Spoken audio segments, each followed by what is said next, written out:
What's up, you guys? My name is Aubrey, this is my channel, and if you are a new, existing, or if you're looking at joining the Turo platform, then this video is going to be incredibly important for you. You see, over the last couple of months, we've seen a boom in Turo demand. The fact that there is a used car shortage, a new car shortage, a rental car shortage, all of these things have created the perfect storm for Turo, creating a huge amount of demand for new and existing Turo hosts. That means Turo hosts are making more money than ever before.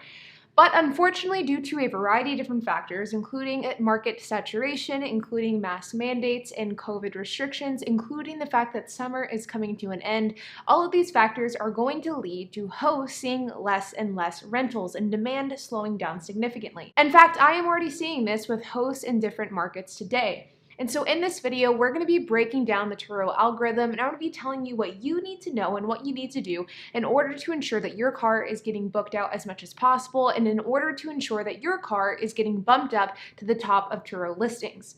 So let's get started. Now, like I mentioned just a moment ago, more and more people are reporting that their Turo cars are getting rented out less and less often. In fact, I've spoken to a number of hosts that have said that it's been a week or 2 weeks or sometimes even 3 weeks since their last rental. Now, whenever it comes to a decrease in demand, there's a number of different reasons as to why this could be happening. And I mentioned a few of them a few moments ago. COVID restrictions, kids going back to school, potentially an economic shift, all of these things, as well as market saturation, can cause for a Turo market to slow down and can cause for cars to be rented out less often. But as a Turo host, you shouldn't just sit idly by and watch your cars sit and thus watch them make less money. There are some very real and applicable things that you can do on a day-to-day basis to ensure that your cars are getting rented out as much as possible. So whenever it comes to gauging demand and gauging a decrease specifically in demand, the first thing that you want to look at is price per day. How is the price per day of your vehicles compared to your competition's? This is something that is incredibly important, and you need to find the sweet spot that works for you and your cars. You don't want to be priced too high, because if you're priced too high, people just simply won't rent from you. They'd rather rent from somebody else that's cheaper, especially if they have the same car or a comparable car to yours. But you also don't want to be priced too low either, because if you're priced too low, sure, you'll get a lot of rentals, but you're going to be leaving money on the table. Neither of these scenarios is good. Instead, you want to find the perfect medium. A good rule of thumb is to be within 10% of the average priced car in your market for your type of car, make, and year model. So for example, if you're renting a 2020 Jeep Wrangler and the average price in your market is $60 per day, you would want to make sure to not go above $66 per day, but you also wouldn't want to go below $54 per day. You'd want to stay somewhere in that range. A secondary strategy that you could explore is to simply play around with the price per day. Experiment with different prices on different days and see what price works best for you. One of the best practices that you can do with this scenario is to increase your price in 10% increments. For example, if your car is currently priced at $50 per day and you're not seeing any rentals, that could be a sign that your car is simply priced too high. So rather than nosediving the price of your car down to $20 or $30 per day, instead decrease it in 10% increments. So if it's $50 per day, maybe try to experiment and price it at $45 per day. If you find that your car is getting more rentals at $45 per day, then maybe try to meet somewhere in the middle and try to price it at $47 per day to see how that performs. At the end of the day, Turo is a business, and there's a lot of trial and error that should take place in order to figure out what works best for you, your business model, and your cars. But if you're somebody that's unhappy with the amount of bookings you're getting on your cars, then playing around with the trip price could be the perfect place to start. The second thing is photos. You should always make sure that you have professional photos taken with your camera. Now, this is something that I think is really interesting, because I've always been somebody that has said that iPhone photos are perfectly fine. The fact of the matter is, iPhones or Google phones or Androids can take photos that are pretty on par with DSLR cameras. In fact, I use a really fancy DSLR camera to film all of my videos, but I take all of my thumbnails with my iPhone 11 Max Pro. The reason is because it takes very similar photos, but my iPhone 11 is way easier to use. And so because of this, I've always been one to say that taking photos on your phone for a Turo listing is perfectly fine.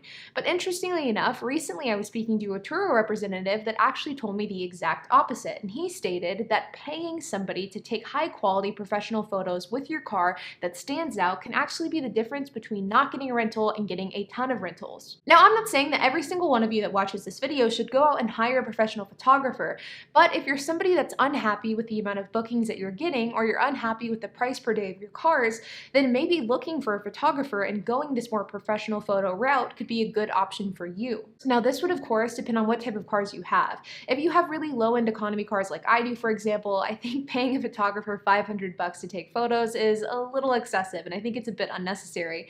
But if you're somebody that's renting more high-end cars that are priced between $100 and $200 per day, then hiring a photographer to take some high-end, eye-catching photos that truly stand out is something that could definitely be worth the investment. If not hiring a photographer for a couple $100, you could also go the route of hiring an editor. You could take some good photos on your phone, and then you could hire an editor on Fiverr or Upwork in order to edit the photos for you. This could be the perfect middle ground because you're not blowing hundreds of dollars on photos that may not make a huge difference, but you're still able to get some really nice, really professionally edited photos at a really great price. So we've talked about price per day, we've talked about photos, and now we need to talk about feeding the elusive Turo algorithm.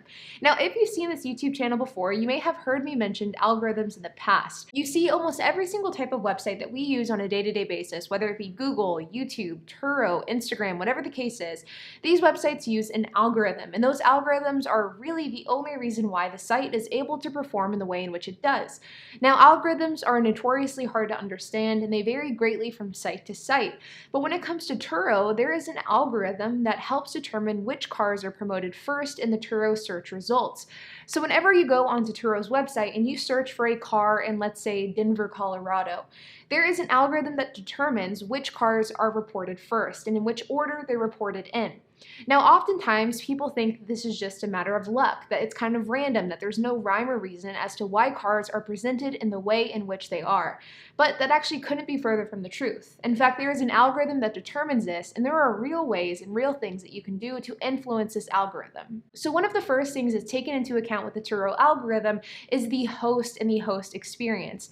Now, whenever it comes to Turo, there is an all-star host status and there is a power host status. Both of these are statuses that you have to earn based off of your guest experiences that they have with your cars. These two things are taken into account by the Turo algorithm when determining how a vehicle is listed in the Turo search results. Not only power host status or all-star host status, but just all-around host credibility is as well. For example, if a host has 1,700 trips on their profile, they will most likely show up before a host that only has 5 trips on their profile. Turo wants to promote the hosts that have been around for a long time and that have a lot of credibility associated with their name.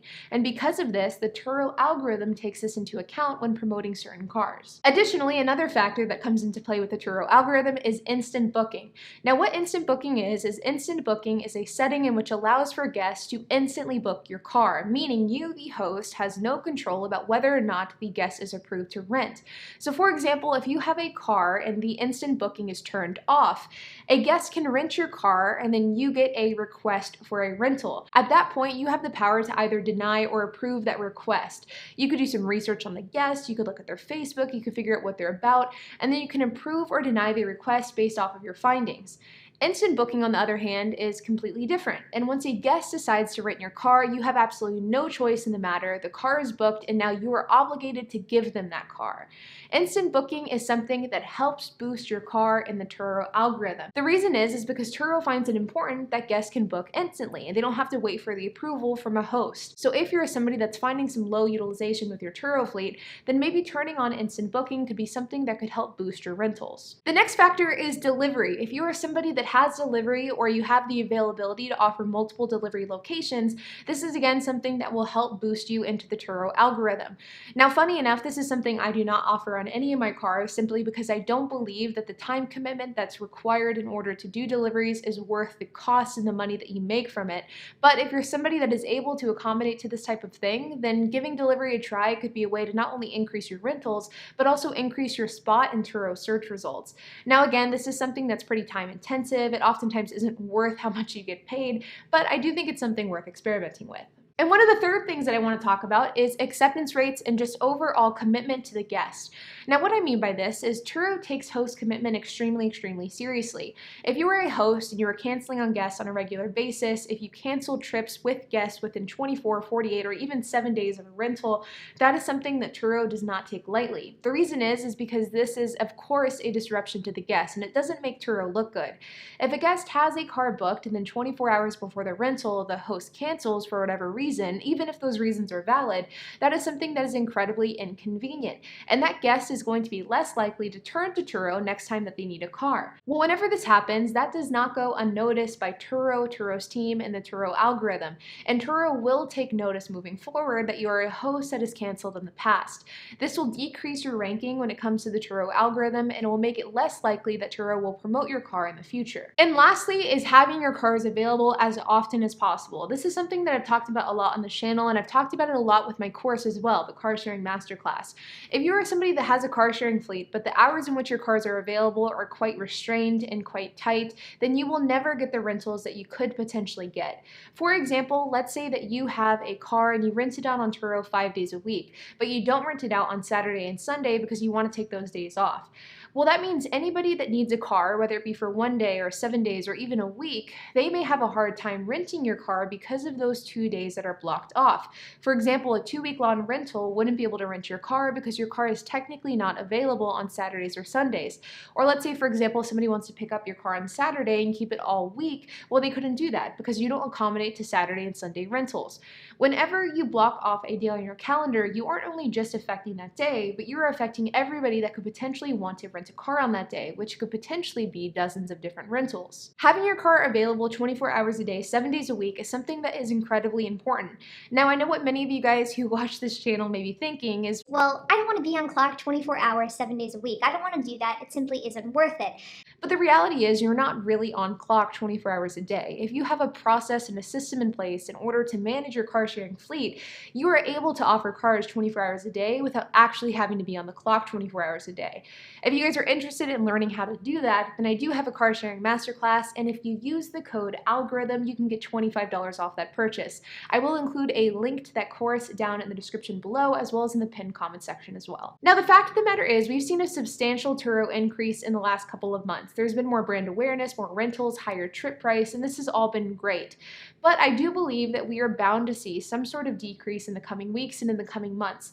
And I think that this decrease will be pretty substantial until the holiday season kicks in October and November. But just because some hosts will struggle and just because some hosts will leave the platform entirely doesn't mean that you can't take advantage of this and start getting as many customers as possible renting your cars. There is a really valid and effective way to solidify your guests in the Turo platform while other hosts are struggling. And doing all of these things that I've talked about in this video will help you do just that. Like always, you guys, I hope that you enjoyed this video. If you have any questions, comments, if you have anything to add, make sure to leave a comment down below. And while you guys are at it, make sure to hit the like button, hit the subscribe button, and hit the notification bell. And I will see you guys in the next video.